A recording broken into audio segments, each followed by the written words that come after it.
if you're watching this, it is Wednesday, September 22nd, 21, no, the 23rd, and see how I do this. I'm recording all these on Friday. You'll notice I've got the same shirt on from Friday's video, Monday, Tuesday, and now it's Wednesday. So I'm trying to get ahead. That way I can prepare better for you all in the virtual world and make it a little bit easier on me.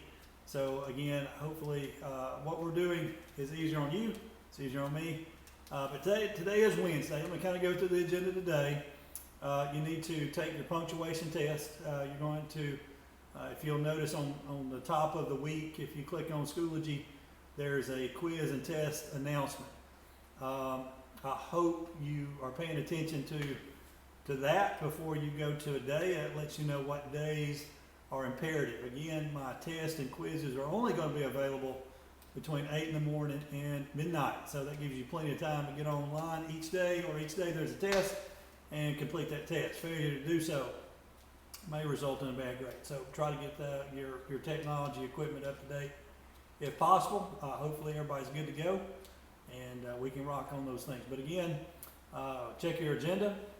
You're supposed to take a punctuation test today, and we're going to open up vocabulary lesson 3. And you're going to look at 20 words, and from those 20 words, you're going to take 10 of them and write active voice sentence. So I'm going to go over active and passive voice real quick because I gave a couple examples, and if you're not quite sure what that is, I'm going to show you. So let me turn this around. All right, so if you are going to write a sentence and the verbs have voice. And verbs have voice simply mean they're active or passive. Now what does that mean? When you write a sentence, you're writing a sentence that has a subject and a verb. Real simple. Without a subject and a verb, you got a fragment. All right, so if I don't have a subject and I just got a verb, that's a fragment. If I just have a subject, no verb, I've got a fragment. So in English, we have to have subjects and verbs to have a complete thought. All right, so once you have your complete thought, now I'm trying to get everybody to understand the importance of the verb. Your verb has voice, and it's either going to be active or passive. Active simply means the subject performs the action. This is active voice. If the subject does not perform the action, he receives the action, or it receives the action. This is called or state.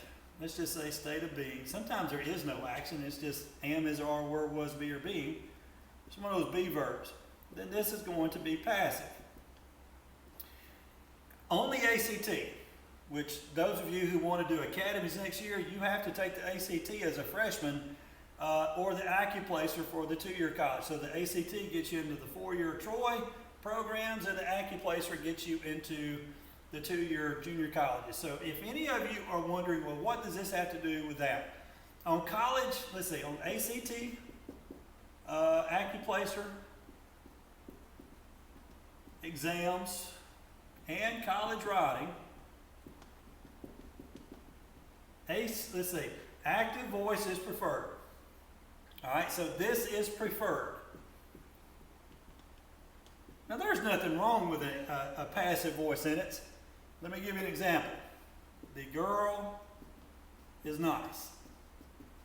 Girl's not doing anything. She's just nice. So I have this adjective that describes girl, and it makes this like a 3rd grade level sentence. However, I want to make all my sentences active. I've got to be aware of that, and I've got to maybe write something like this. The nice girl walked up to me and asked for my chocolate milk. I love chocolate milk, by the way. So the nice girl walked up to me and asked for my chocolate milk, and I kindly said no. So I like my chocolate milk. So now then, my subject is girl, And what is she doing? Obviously, girl is nice. She's not doing anything. That's a linking verb. Girl walked up. She's active. And she asked for my chocolate milk. Makes sense? This makes this active. It makes the sentence livelier. It makes the sentence doing something. And so on the ACT, and I'll show you guys this, how they try to trick you, is that they'll start a paragraph in the active voice. The second sentence will be active voice. And the third sentence will be active voice. And all of a sudden, the fourth sentence will be written in the passive voice, and they'll ask you what's wrong with the sentence. Well, if you don't know, it will sound like it's right. And you'll say, no correction needed, or it is correct as is, or whatever the case may be. But sometimes when we write a paragraph, we shift our voice. So if my paragraph begins in active voice, it needs to be an active voice. If my paragraph begins in passive voice, I need to go back and figure out, can I make it active? For instance, the tests were given by the teacher. There's nothing wrong with this sentence, but when we talk about the subject, were given, are tests doing anything? And if the answer is no, the tests were given by the teacher. This is what it means that the subject receives the action. They're receiving the action of being given by the teacher. So this makes this passive. Nothing wrong with it. It's just not a good sentence for high school and college level writing. So how do I make it active? I want to make the teacher doing something. The teacher gave tests to the students. Now then, subject, verb. Now I'm using these things called objects, like direct objects and prepositional phrases.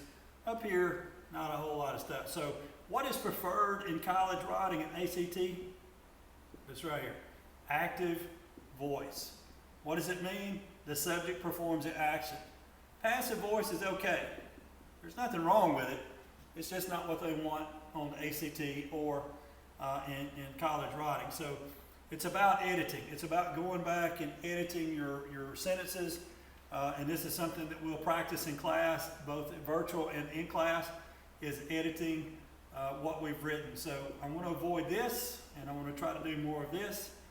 And obviously, that will work out for the better.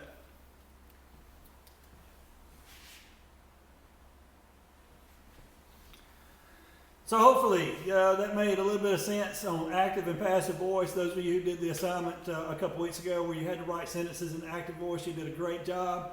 If I put X's on there and you don't quite understand and you didn't come on and talk to me during the live time, I hope that explains it better.